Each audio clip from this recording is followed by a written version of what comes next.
Salut les Vapers, ça rage de retour, comment allez-vous bien? Jeudi 25 juin, 15h50 et 59 secondes. Review matos aujourd'hui, je viens de shooter un close-up de plus de 40 minutes sur les deux Mustangs par The Friday Morning, modeur coréen, bien connu ou pas de chacun. J'ai craqué, dès que je les ai vus sur Facebook, j'ai juste kiffé, je les trouve magnifiques. Quand Todd a fait la review, j'ai encore plus craqué, j'en ai parlé avec lui d'ailleurs sur Facebook, avec l'ami Todd. Qui est vraiment emballé et je me suis laissé tenter.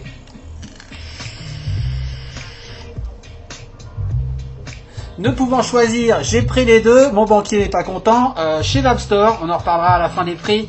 Sujet cliffage sur ces box parce que plastique, parce que impression 3D. Ouh, les vilains coréens. Bref, The Friday Morning, la boîte s'appelle Intercrete. Ça veut dire créer ensemble, créer Intercrete quoi. La marque The Friday Morning, Jones et Johnny, deux Coréens de Séoul, Corée du Sud, presqu'île entre la Chine et le Japon. Séoul, la troisième mégapole au monde, derrière, j'ai marqué ça, Tokyo et Mexico, donc c'est pas la cambrousse coréenne, c'est la grosse city.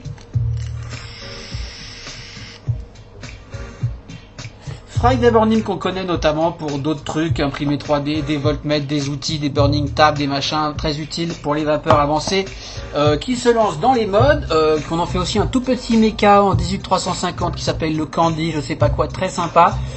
J'ai discuté énormément avec Jones sur Facebook, thank you Jones, très sympa, très disponible, je les ai même saoulés à la limite. Pourquoi Friday Morning? Ce qu'il m'a dit sur pourquoi, ce que je lui ai posé la question, what about your strange company name? Donc c'est là qu'il m'a dit la compagnie c'est pas Friday Morning, c'est Intercrete, mais la marque The Friday Morning c'est parce que Friday, vendredi, c'est Vénus. Vénus c'est l'étoile du matin, ce qui en fait c'est une planète, mais c'est on l'appelle étoile Morning Star ou Evening Star, étoile du soir, parce que c'est la planète la plus visible dans le ciel. Le matin et le soir à certaines périodes notamment, je sais plus trop. Et donc et morning, il me dit c'est le début, c'est le start. Donc morning star, morning start, ils veulent être une étoile brillante dans la vape industrie. Donc voilà pourquoi The Friday Morning.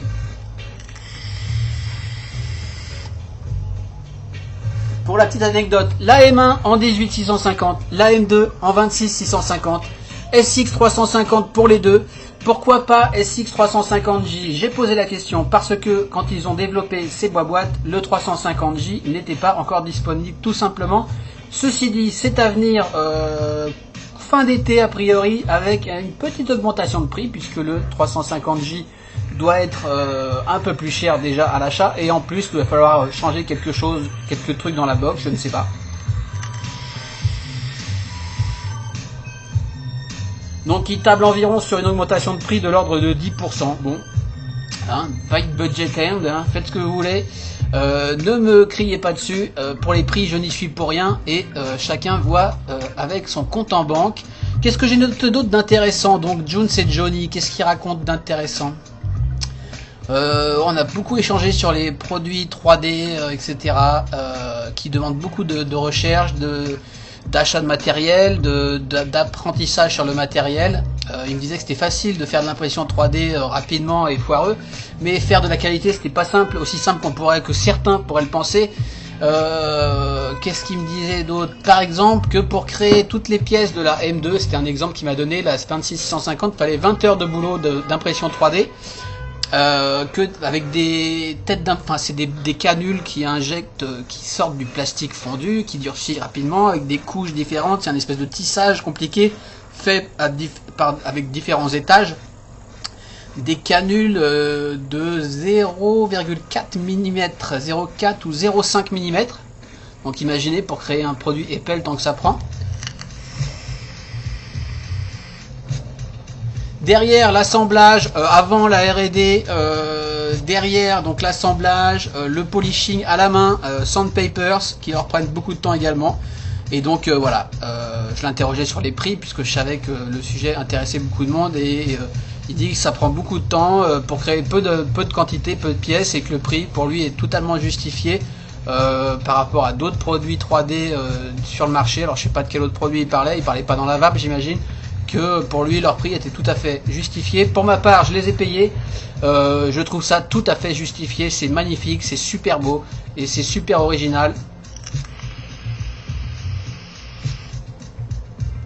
Qu'est-ce qu'il me disait d'autre? Les projets, pourquoi Mustang? Je lui demandais pourquoi Mustang, l'inspiration. Donc il me parlait de robots, de spaceships, de vaisseaux spatiaux. Il me parlait de Star Wars. Moi je lui disais que ça me faisait penser à Cosmos 99.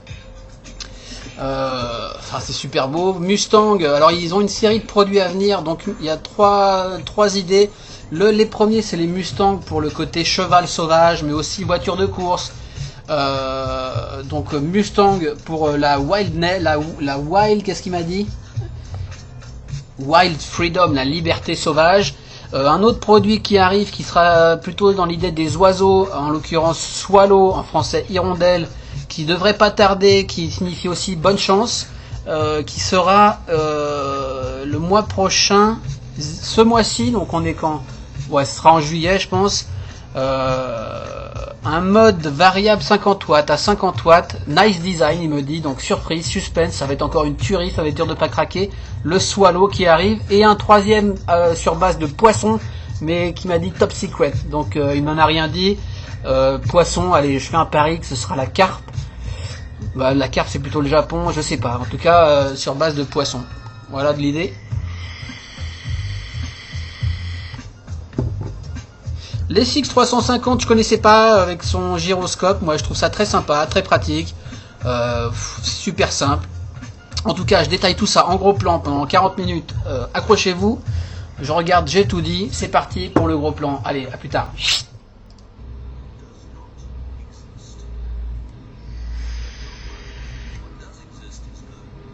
Yes les Vapers, donc nous voilà sur la boîte dans laquelle arrive la Mustang. Deux boîtes identiques pour que ce soit la M1 ou la M2, jolie boîte. Ici M2 black, M1 blanche, M1 white, sachant que les deux sont disponibles en blanc ou en noir. Le nom de la marque, voilà, rien de spécial, rien de plus. Des deux côtés le petit autocollant pour les couleurs. Donc on va se consacrer à la boîte de la M2 noire en l'occurrence, parce qu'en fait le contenu est identique si ce n'est la box qui diffère un peu. Alors, une petite boîte cartonnée, plutôt nickel, mais ça reste une boîte.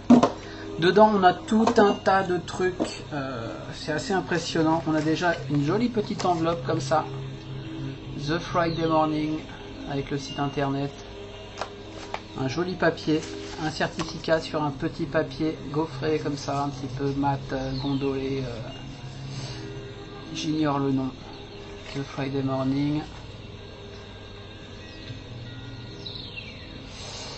Site international et site coréen j'imagine, avec simplement rien dedans, c'est juste une petite carte qui se plie, certificat d'authenticité. Nous certifions l'authenticité de ce produit. The Friday Morning garantit la haute qualité de ses matériels et le superbe craftsmanship, je ne sais pas ce que c'est, we use to produce this product, et la superbe je ne sais pas, que nous utilisons pour produire ces produits, pour créer ces produits, fabriquer ces produits. Un numéro de série j'imagine, et la signature de Johnny Kim, a priori qui est un des deux mecs de chez Friday Morning, Johnny et Jones. Donc ça c'est une première chose. Dans cette petite enveloppe on a également une notice, elle imprimée sur un joli petit papier un peu jaune, recyclé ou je ne sais pas. Un dépliant comme ça, 12 pages, enfin 12 volets, recto verso, avec toutes les infos sur le SX350, les menus, les boutons et les différentes parties de la box, les pièces contenues dans le carton, quelques infos pour l'utilisation en anglais, hein, évidemment, la couverture ici. Qu'est-ce qu'ils disent là? Les informations contenues dans ce document sont importantes. S'il vous plaît, soyez sûr de le lire et de l'utiliser. Intercrete Corporation, donc ça c'est le nom de la boîte. The Friday Morning étant la marque des produits qu'ils produisent. Qu'est-ce qu'on a d'autre? User Safety, donc quelques recommandations de safety, les spécifications et une petite notice. Enfin voilà, plutôt complet, plutôt simple. Quelques erreurs que je leur ai fait remonter. Notamment il parle de contrôle de température, à un moment donné il parle de boutons plus-moins pour les réglages en plus du gyroscope, ce qui n'est pas vrai. Enfin bref, ils ont déjà modifié ça sur leur site a priori, mais bon voilà, ça a dû être imprimé il y a un petit moment. Donc première chose, cette petite enveloppe fort sympathique. Ensuite, attention, on a un chargeur USB qualitatif, micro USB, micro USB. Moi j'en ai déjà plein, donc je ne l'ai pas déballé celui-ci, mais blanc, que ce soit pour la blanche ou la noire. J'en ai jamais eu des comme ça. Faut un peu penser à du Apple, mais bon voilà. Très simple, mais très beau et très efficace. Qu'est-ce qu'on a d'autre? On a cette petite chose avec un petit élastique Zarbi dedans, plat comme ça, on s'en fout. Dans un petit sachet, dans les deux box j'ai eu ça, celui-là je ne l'ai pas déballé. L'autre est là-bas sur ma table. Je vais vous montrer ce que c'est. C'est un petit stand en fait. Un petit stand. Ah la vache. Je savais pas que ça s'enlevait ça. Ils sont fous ces mecs. Je sais pas trop. Alors on peut mettre ici un atto. Dans ce sens là on peut mettre un atto ici. Alors cette rondelle je sais pas dans quel sens elle va. A priori comme ça. Un petit stand à atto comme ça, et puis qu'est-ce que j'ai sous la main? Un petit stand à drip tip avec deux trous ici. Qu'est-ce que j'ai d'autre comme drip tip sous la main? Tac, tac. Un petit stand qu'on peut utiliser dans ce sens-là pour mettre deux drip tips et un atto, qu'on peut utiliser juste dans ce sens-là avec ici un joli sticker The Friday Morning. Si on veut mettre juste un atto. C'est assez joli également, et ça permet de bien voir un peu les structures d'impression 3D. On voit ce maillage, ces structures en tissage, en feuilles, en différentes couches. Ouais, ça m'a toujours fasciné cette impression 3D, je trouve ça très intéressant. En tout cas c'est super propre. Rien que ce petit stand est méga propre. Bizarre, il me semblait pas que j'avais cette rondelle sur l'autre. À quoi sert cette rondelle? Ouais, il y a plein de petits goodies pour faire un peu ce qu'on veut, quoi. On s'en fout. Donc il y a ça. Premier goodies. Hop, je remets mes drip tips. Deuxième goodies avec le chargeur USB. Troisième goodies, ce petit sachet avec trois petites choses. On verra plus tard ces choses-là. Pour la M2 uniquement, c'est-à-dire la grosse en 26-650, on a ces trois anneaux-là qui permettent, en cas de panne éventuellement de 26-650, d'utiliser une 18-650 dans la box. C'est-à-dire que ça permet d'éviter le rattle de la queue et d'utiliser dans la box 26 un 18, ce qui est plutôt sympathique. Deux couleurs différentes, bon. Toujours pareil, hein, impression 3D. Nickel, rien à dire. Je suis fan de ce petit goodies également. Qu'est-ce qu'on a comme autre goodies? On a la box, on y arrive. Si, bon, tiens, on va sortir la box. Hop, qui arrive dans un petit sachet. Tac. Je vais remballer le câble USB, l'enveloppe, le stand. Je vais garder ces trucs là, ça je m'en fous. Et on débarrasse. Donc vraiment un package plus que complet. Mais ce qui reste le plus intéressant, c'est quand même la box. Je reviens.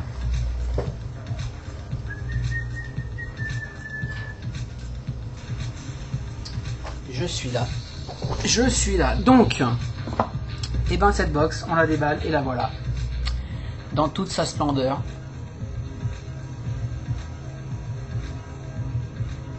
Alors j'ai pris la M2 en noir et la M1 en blanche, en blanc. J'ai mis super longtemps, tiens je vais pas nettoyer. Super longtemps à me décider. C'était pas raisonnable et finalement je me suis décidé à prendre les deux. Quitte à en revendre une des deux. Mais pour l'instant je compte pas en revendre une des deux parce que je suis ultra fan. Ce qui choque en premier quand on la sort de la boîte, c'est le poids. Sans accu, c'est juste impressionnant.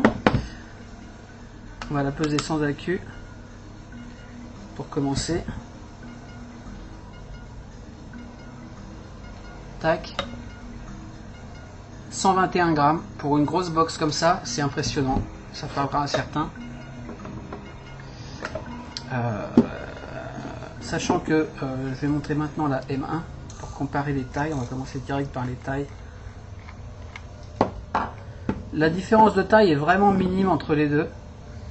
Là on va bien pouvoir voir de haut la différence de largeur. Bon, la M2 est un peu plus large. Niveau épaisseur, c'est quasiment pareil. J'ai envie de dire, ouais, la M2 est un poil plus épaisse, mais en fait ce sont les capots qui sont un peu plus épais. Et au niveau hauteur, c'est hyper minime en différence. Donc on va prendre les tailles tout de suite. Donc 18 650, 26 650. Hein. Donc la petite en 18, elle nous fait largeur 49-48. La grosse 54-64. Ok, 49-54. En épaisseur, la grosse 32-10. La petite 31-10. Donc il n'y a qu'un millimètre de différence en épaisseur entre les deux. Et sur la hauteur, est-ce que je suis toujours à 0 ? Sur la hauteur, la M1. Merde. Saloperie. Excusez-moi. La M1 en hauteur 18,53. Et la M2, putain ça déconne à mort. Je comprends pas pourquoi il me fait ça. 18,53 j'ai dit. La M2. Je suis bon pour recommencer. Quand même un souci cette machine. Hein.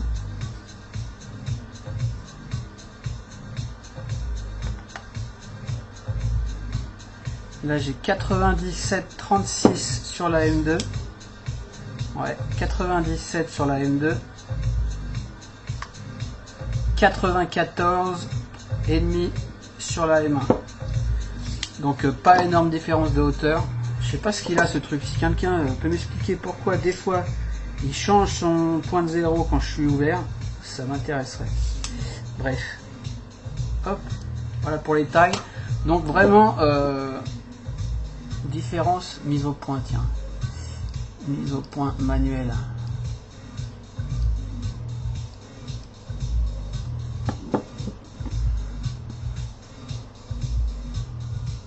Épaisseur, on voit il y a 1 mm. Mais la bande grise du milieu en fait était identique sur les deux. C'est le capot de la noire, les deux capots des côtés qui sont plus épais. Donc la prise en main en gros est quasiment identique. Effectivement quand même la M1 est un peu plus agréable en main que la M2. Mais vu que c'est super léger, moi ça me choque pas. Là j'ai un accu je crois dans la M1. Yes. On va peser la M1 sans accu. Tac, tac, tac. Ah, avec la porte, c'est mieux. 121. Ah, putain, il y a tout qui déconne ici. Hein. 121, la M2. Ah, ça ferait le même poids. 112, la M1. 112, 121. Donc, il y a à peine 10 grammes de différence avec accu.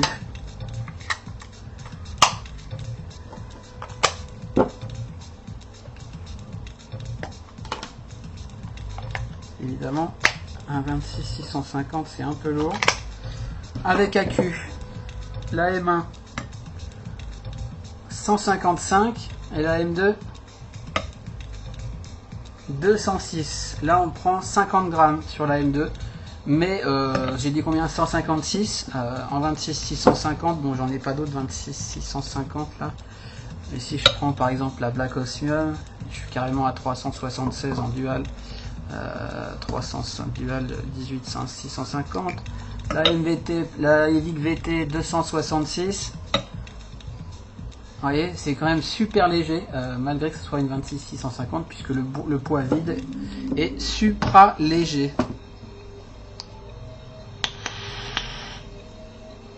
Beaucoup de choses à dire, donc je vais essayer de ne pas me disperser. À part ça, de quoi on va parler? On va parler tout de suite de ces petites choses-là, là. Le dernier goodies. Donc pareil, dispo dans les deux. Hein. Ce sont 3 rondelles d'ajustement pour les atos. On a 3 tailles différentes. Merde, j'ai pas pris ça quelque part. 22, 27 et 29 mm. 22, 27, 22. Donc ça c'est juste parce que le 510 n'a pas de prise d'air. Donc si vous avez un ato qui a besoin d'une prise d'air, vous mettez ça sous l'ato et ça crée une prise d'air virtuelle. Voyez-vous. 22, qu'est-ce que j'ai dit? 27. Alors à quoi peut servir le 27? Sachant qu'elles sont d'un côté, la rose pour les prises d'air, elle est plate des deux côtés.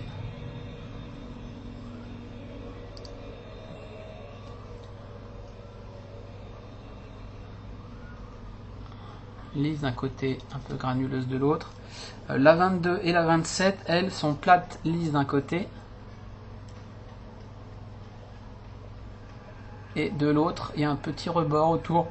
Toujours pareil, il y a un système de prise d'air si besoin. Mais en fait, si on met le côté plat, on s'en fout. On peut le mettre à l'envers, ce qui vient parfaitement emprisonner et coincé, enfin placé, ça reste en place au bon endroit sur le connecteur en 22. Plutôt mettre le 27 là, le 22 là, le 27 là, le 29 là. Et à quoi ça sert? La prise d'air également, et aussi éventuellement, exemple, je suis allé chercher le subtank qui fait 25. Avec le gros, on peut le mettre dans ce sens là. Donc ça vient parfaitement se caler dedans, ou dans l'autre sens. Enfin, ça permet d'avoir un finish.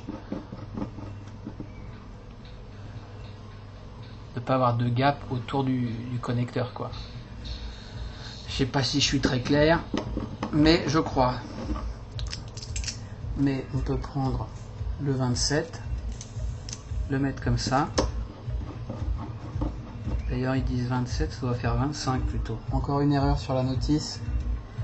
22, 25 et j'imagine du coup 27 ou 30. Vous voyez, nickel avec le Kanger en 25 là. Alors que si on ne le mettait pas, juste pour bien démontrer mon propos, si on ne mettait pas cette chose, alors attention, hein, c'est du plastique imprimé 3D, c'est assez fragile. Si on ne met pas cette chose, on a un petit gap sous la taux, ce qui perso ne perturbe pas plus que ça, mais bon, ça mérite d'être là. Sympa ces petits goodies, ça peut servir. On peut même les stacker. Mais vas-y, il reste collé ce coup. On peut même les stacker l'un dans l'autre comme ça. Enfin, on fait un peu ce qu'on veut, quoi. Ça peut servir, disons. On va dire ça. Donc voilà les derniers goodies dont je voulais parler. À savoir, par exemple, que sur la M2, moi j'aime bien mettre subtank.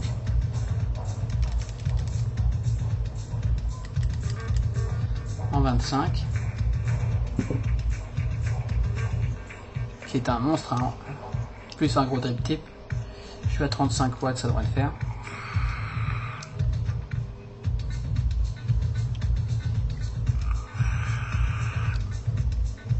Bref, on a compris à ce niveau-là. C'était histoire de tirer une puff. Quoi d'autre? 21 M1, M2. Pourquoi je dis 21? Je ne sais pas. Les deux en SX350. Personnellement, c'est le premier SX350 que j'ai.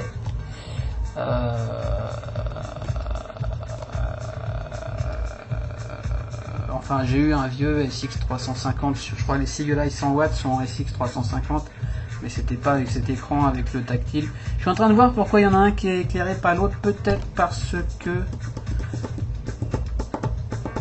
je ne sais pas, parce que j'ai pas shooté d'Ato. Je suis en train de réfléchir.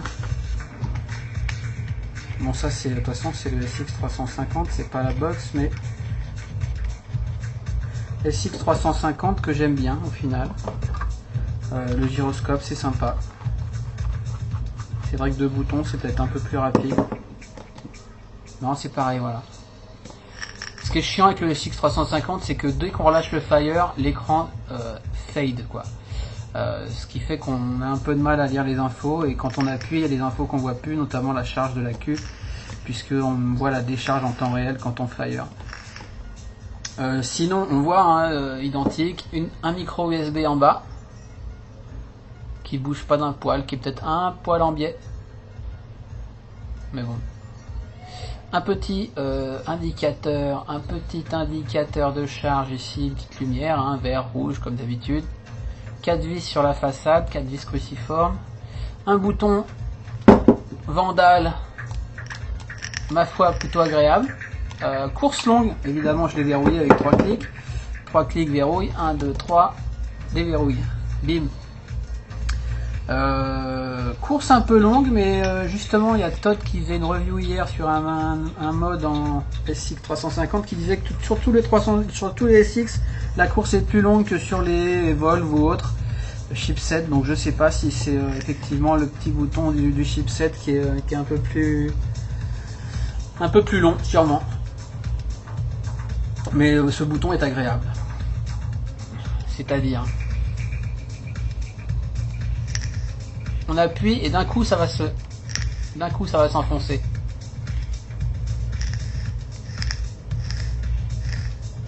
Et ça fire direct. Mais c'est un bon gros millimètre quoi.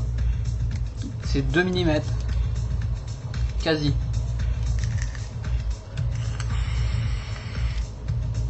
Possesseur de SX 350, confirmez-moi.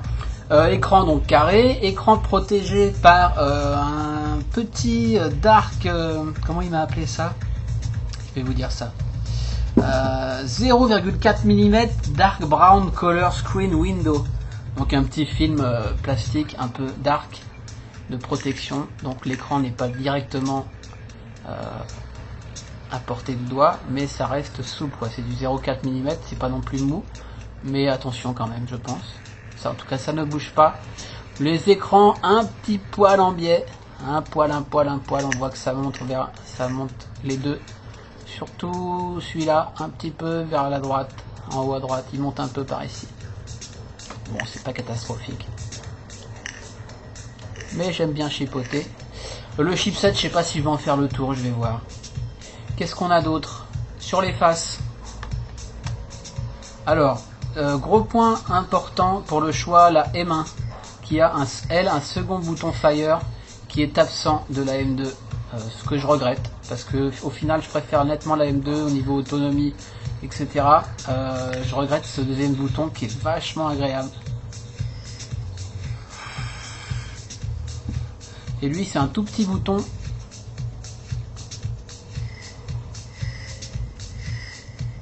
très agréable qui clique pas, qu'on vient prendre avec le pouce, qu'on vient prendre comme ça avec le... Allez, on le prend n'importe comment, on fait ce qu'on veut, mais en tout cas moi je me rends compte, putain je la verrouille à chaque fois, que régulièrement je reviens à ce bouton quoi. Après celui-là est parfait aussi, mais je trouve que c'est un feature vachement intéressant. Et malheureusement, ils n'ont pas pu l'implémenter sur la M2 pour l'instant, puisque évidemment la Q est beaucoup plus gros, prend plus de place dans la coque, et ils n'ont pas réussi à le caser. Donc voilà pourquoi ça c'est fait. Second bouton fire sur la M1. What else? Les faces, les deux faces donc sont elles recouvertes d'un sticker. Alors attention, ça n'est pas un sticker, un bête sticker en vinyle comme il m'a dit. Il m'a dit qu'ils utilisaient, c'était pas un cheap vinyl sticker, c'était du Our sticker is made of pigment and high-end UV laminated coating film. Donc c'est du super sticker laminé coating film. Donc il y a plusieurs couches sur ces stickers. Donc effectivement, je sais pas si je vais réussir à rendre ça. Évidemment, c'est pour avoir une surface bien nickel sur les faces, puisque les capots, les deux capots de chaque côté sont eux également imprimés en 3D. Mais c'est vrai que ces stickers sont très agréables au toucher. Il y a une espèce de... Comment essayer de rendre ça en caméra? Je vais pas y arriver. Si c'est pas complètement lisse, il y a une espèce d'effet... j'ai envie de dire un peu cuir, mais c'est pas ça quoi.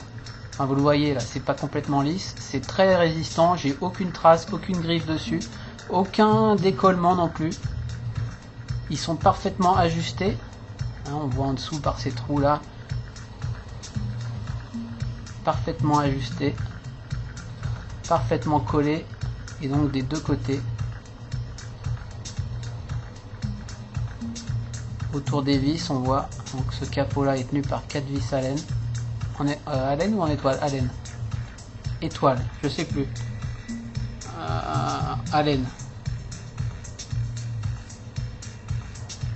Donc on voit ils sont parfaitement ajustés, il n'y a aucun endroit où ça se décolle, mais de toute façon ils ont prévu de bientôt les proposer en Spers pour ceux qui auraient des soucis ou ont envie de les changer, éventuellement changer de couleur, parce qu'il y aura sûrement du noir et du blanc et peut-être d'autres couleurs, je ne sais pas, j'ai pas cette info. En tout cas des stickers très bien imprimés, laminés, côté machin, Mustang M1, le petit TM pour trademark, marque déposée, je sais pas quoi, Mustang M2 sur le noir. Sur le noir, on verra peut-être mieux cet effet de matière. Vous voyez là-haut, là. Bref, très agréable au toucher, vraiment. Voilà pour ça, les faces. Et donc, on a une des deux faces qui est vissée par 4 vis pour protéger un peu tout l'intérieur. Et l'autre face qui est la porte. Alors, sur la blanche peut-être, sur la noire, je ne sais pas ce qui sera le mieux. On voit la forme ici de découpe est reprise des deux côtés. Tac. On met son pouce et on ouvre. Hop. Et là, attention, beauté quoi. 4 aimants. Dans le bon sens, les aimants, incroyable.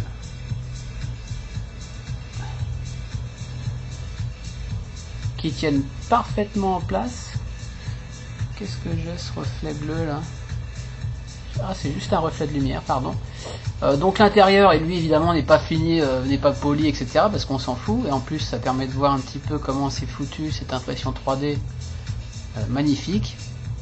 Deux petits ergots ici pour tenir en place dans le body. Donc 4 aimants plus 2 ergots, hein, les 4 aimants au coin, plus 2 trous ici pour les ergots. Impeccable, il n'y a rien à faire. Celui-là bouge pas d'un poil. Le blanc, je chipote parce que j'arrive même pas à le faire bouger, mais il bouge un peu quoi. Mais franchement, je pourrais même pas vous le montrer tellement c'est minuscule. Ah non, je peux pas vous le montrer.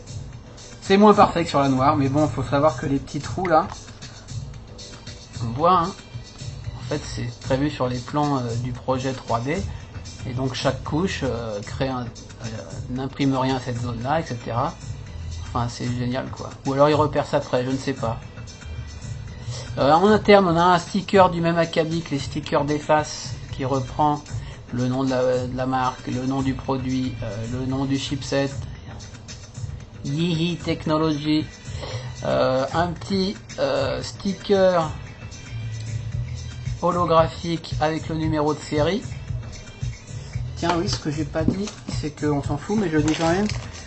L'écran arrive protégé par un petit machin comme ça sur l'écran, avec un petit truc rouge pour nous montrer par où on doit tirer. Souci du détail chez The Friday Morning. Donc j'en étais à l'intérieur, impeccable, superbe. Donc on voit la plaque avant qui elle aussi est vissée, c'est une pièce rapportée. On voit ici les différentes passes d'impression et des différentes couches. Alors il y a des petites imperfections, hein, forcément, mais franchement on s'en fout, parce que regardez, c'est nickel. Il y a des petites, forcément vu que c'est des couches, hein, encore une fois, des lignes, on les aperçoit à l'extérieur également. Hein.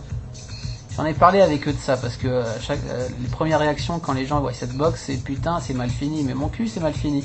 Moi j'en ai vu quelques-uns des produits impression 3D en main, en général c'est dégueulasse, voilà. Et là je trouve ça plutôt nickel. Donc il me disait qu'il polissait, il ponçait à la main, hein, ils n'ont pas de machine pour polir. À mon avis, en plus, vu que c'est du plastique, quand tu polis du plastique avec une machine, ça chauffe, ça fond. Donc ils font ça à la main, les angles sont juste parfaits. Mais évidemment, il restera toujours des lignes, plus ou moins selon les modèles. Mais ces angles sont juste smooth, smooth, smooth. Alors voilà, on voit des traits, c'est la cata les mecs, regardez, on voit des traits. Moi perso ça me dérange pas du tout, je savais ce que j'achetais, je savais que c'était un produit imprimé en 3D. Et franchement je trouve ça exceptionnel comme travail. Il me disait un truc, il me disait qu'il pourrait utiliser une imprimante 3D encore plus perfectionnée qui coûte 1 milliard de dollars. Utiliser également, alors qu'est-ce qu'il m'a dit ?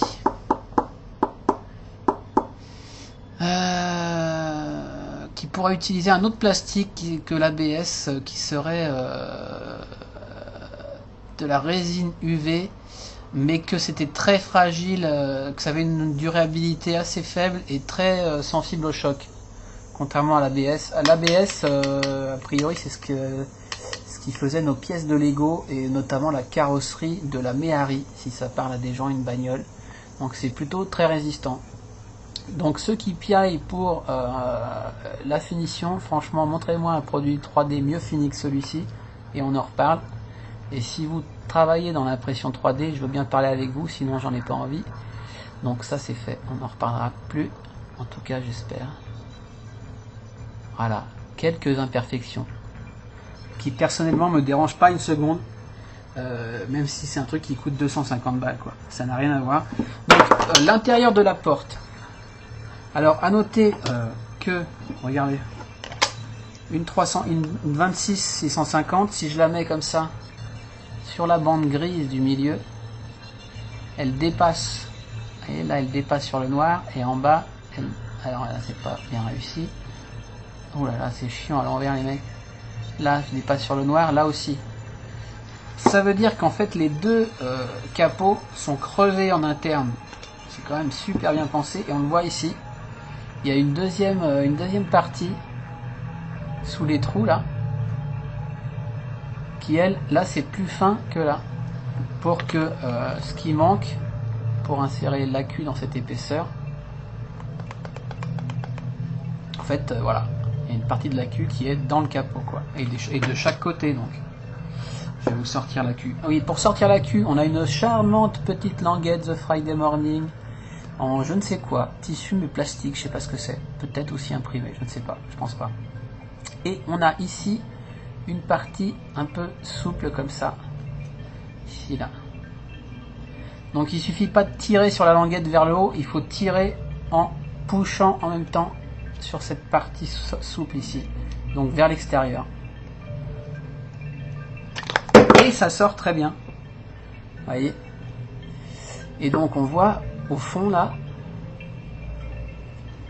on n'a pas de fond en fait, c'est le capot arrière qui fait le fond quoi de la box. Ils ont mis un sticker plus moins pour l'inversion de polarité. Enfin tout ça est vraiment superbe, je suis ultra fan.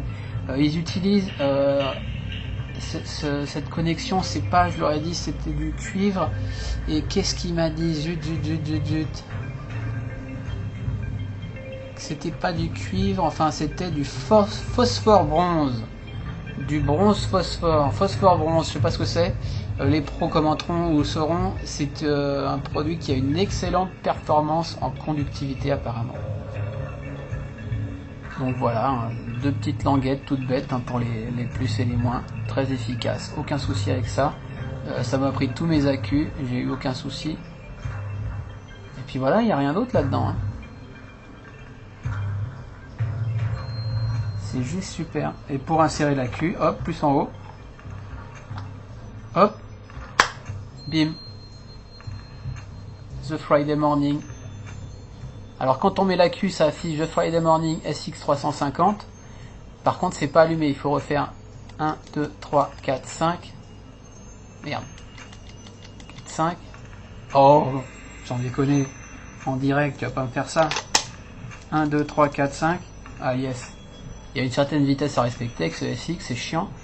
Et donc, The Friday Morning à nouveau, SX350, et là c'est good. On va faire un petit tour rapide sur le SX350, donc il prend de 0,2 ohm à 3 ohms. Il envoie combien il envoie? Jusqu'à 60 watts, mais le mini c'est 5 watts. 5 watts à 60 watts. De 1 volt à 9 volts 3. Output courant de 25 ampères, j'ai l'impression. 0,2 à 3 ohms. Bypass, oui, bypass, on va voir tout ça un petit peu le menu rapidement. Allez, 80 watts à 0,2 ohms en bypass. Pareil, oui, il va à 60 watts en électro, mais en bypass avec un coil à 0,2, et ben on va pas à 80 watts. Efficiency, efficacité 92%, donc ça je pense que ça parle du voltage drop. Screen size 0,66 pouces OLED. Enfin voilà quoi. Protection du SX, reverse polarity, short circuit, low résistance, batterie low voltage, température protection, tac tac tac tac tac tac. La routine. Ce que j'ai pas dit ici, c'est le 510 que j'ai même pas montré, la vache. 510, c'est pas un pas daddy, c'est pas un varitube, c'est un truc qu'ils font faire chez quelqu'un, chez eux, et sur lequel ils gravent très joliment d'ailleurs The Friday Morning. J'adore cette petite touche. Aucun souci de vissage, tout est passé nickel. Spring loadé, impeccable, franchement.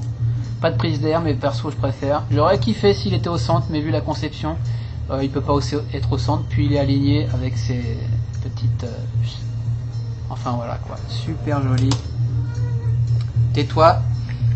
De quoi je voulais parler du SX rapidement. Je vais pas faire un tuto sur le SX parce que je le maîtrise pas encore à 100%. En même temps c'est assez basique. 1, 2, 3, on verrouille. Petit cadenas, 1, 2, 3, on déverrouille.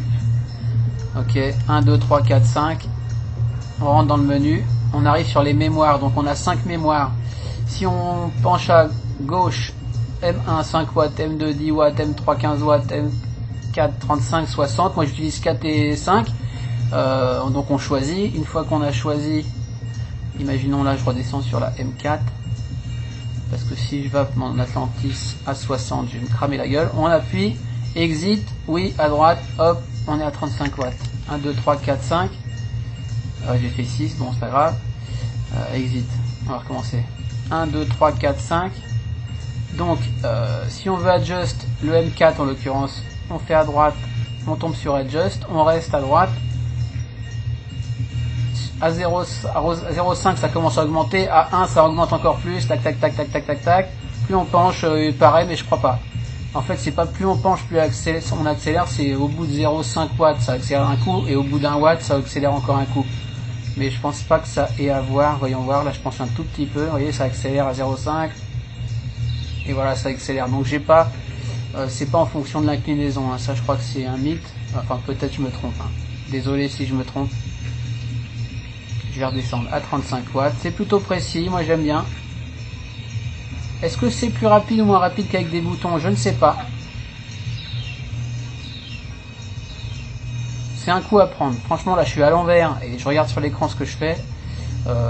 Hop, on valide, exit, hop, 35 watts. Sur l'écran, qu'est-ce qu'on a sur l'écran? J'ai pas montré ce qu'on avait sur l'écran.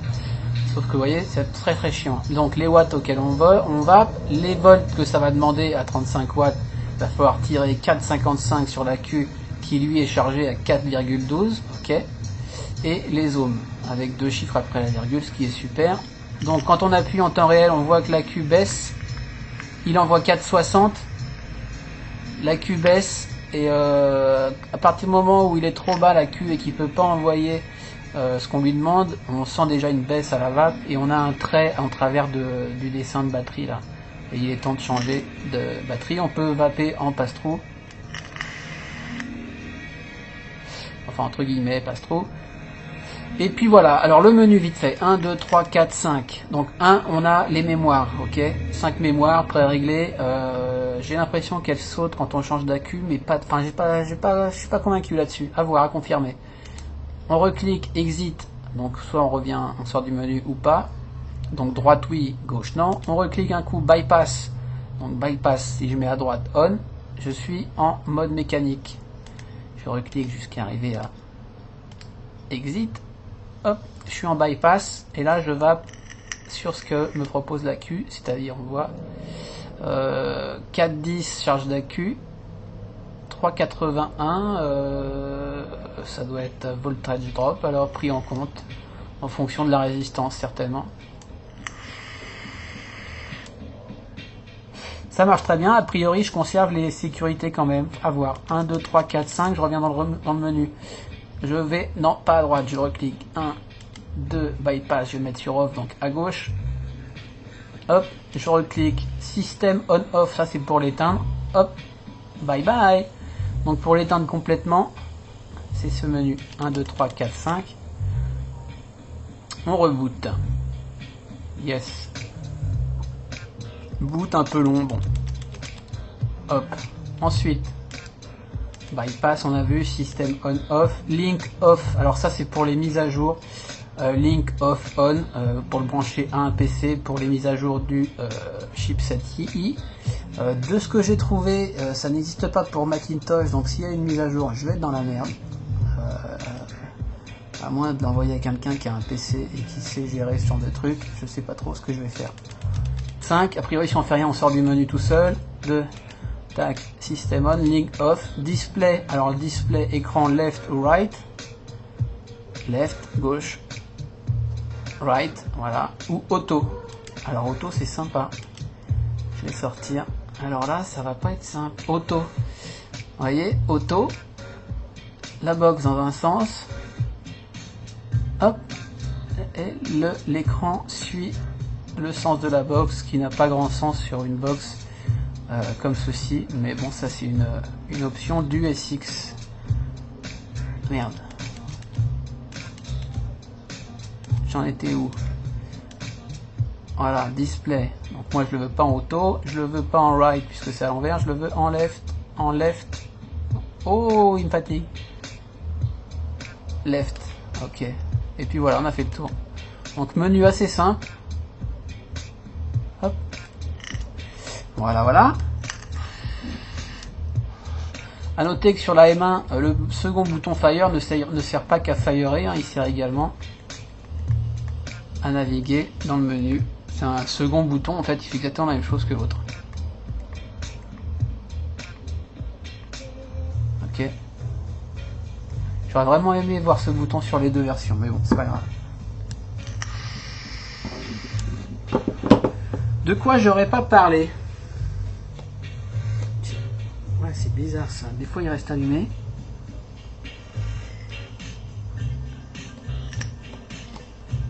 Je sais pas. Normalement il reste pas allumé après le fire. Je reprends mes notes rapidement, voir si j'ai rien oublié. J'ai parlé de ça, j'ai parlé de ça. Je voulais ouvrir une face pour faire voir l'intérieur, mais je vais pas le faire. Franchement. Je vais pas prendre le risque. Donc pas assez de place dans la M2 pour le second bouton, c'est dit.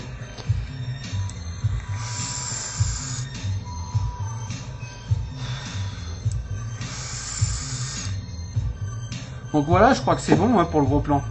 Pour rappel, The Friday Morning fait un tas d'autres produits imprimant 3D. Moi j'avais notamment ce petit voltmètre fort sympathique, que on reconnaît tout à fait leur design. Hein. Avec cette partie violette qui vient s'encastrer dans une autre, avec ces lignes qui sont pires ici. On voit que le travail de polish est moins important sur leur... bon, franchement, même si la box était comme ça, moi ça me dérangerait pas. Hein. C'est pas le même plastique, visiblement celui-là est brillant alors qu'on voit que le gris de la box est plutôt mat, très agréable au toucher d'ailleurs. Alors, ils ont vraiment une identité à eux, ces gens-là, ces petits coréens. Jun et Johnny, très très fort. Bravo les mecs. On va repasser sur ma face et puis on va faire une petite conclusion. Oh aussi j'oubliais, je voulais faire un petit comparo des tailles de box. Exemple, Single Eye 100 watts. Donc Single Eye 100 watts, bien plus haute que les deux autres, moins épaisse.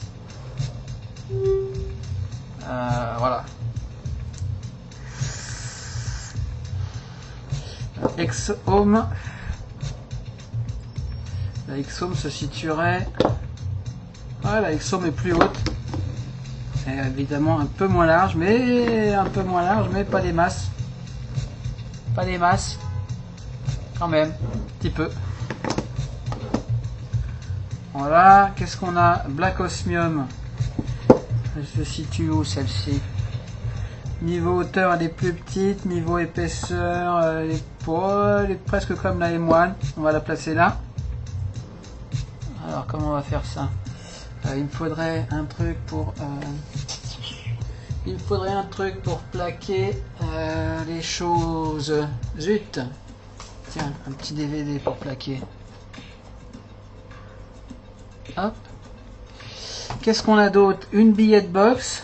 Comparaison. Hop. La MVT. La putain MVT, j'y arrive pas. Lidic VT. Exemple. Plus marquant peut-être la RDNA 40. Tac.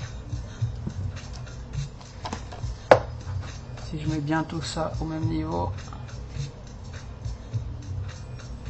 Voilà ce que ça donne.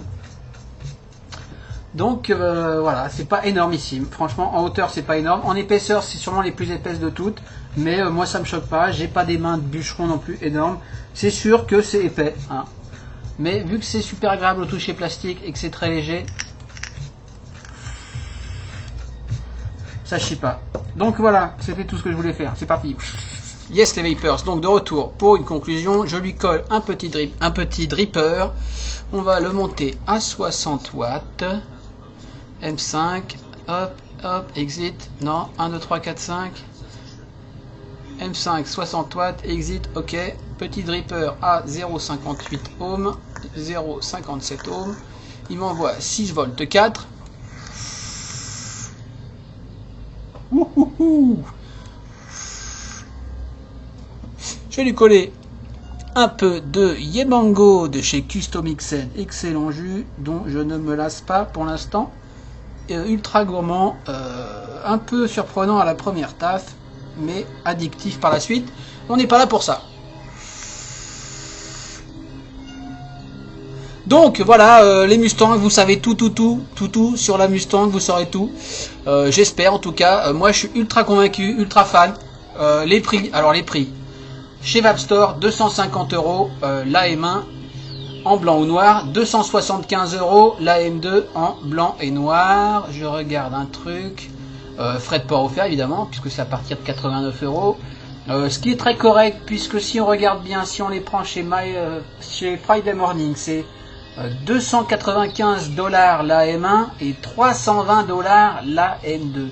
Si on prend la M1, tac, combien j'ai dit la M1? J'ai dit 295 $.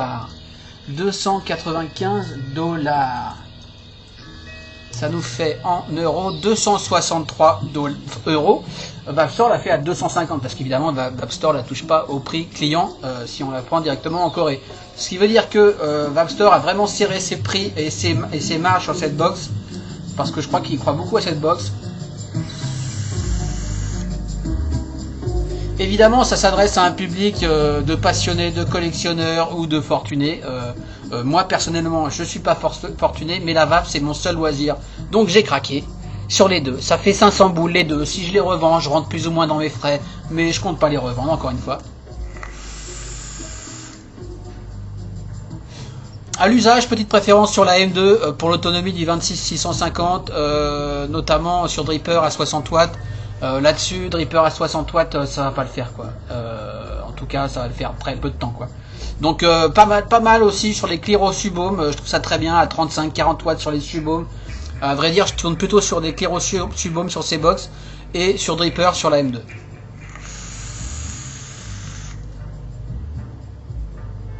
Sachant que pour l'instant, je n'ai que des MXJO en 26-650 à 3500 mâts et qu'il existe des FS, même si j'aime pas FS, à 5000 mâts je crois.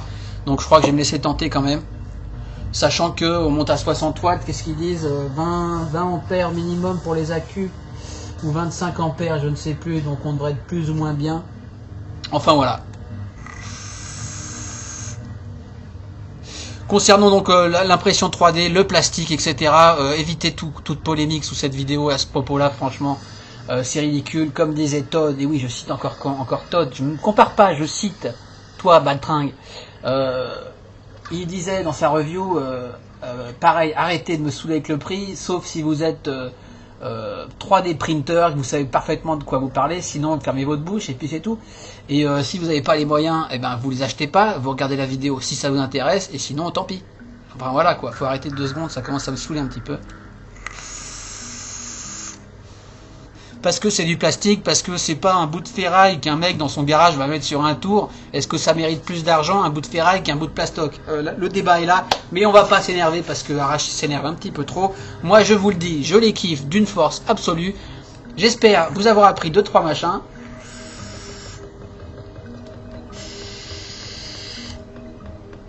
Sur ce, je vous souhaite une bonne vape.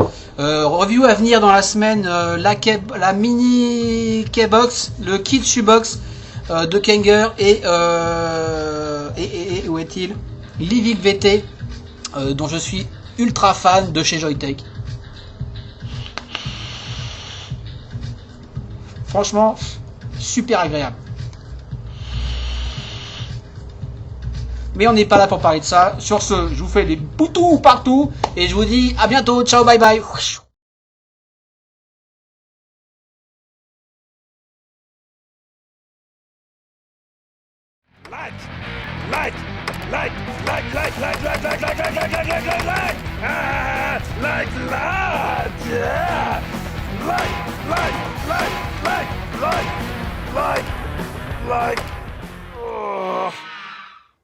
Not like. Ugh.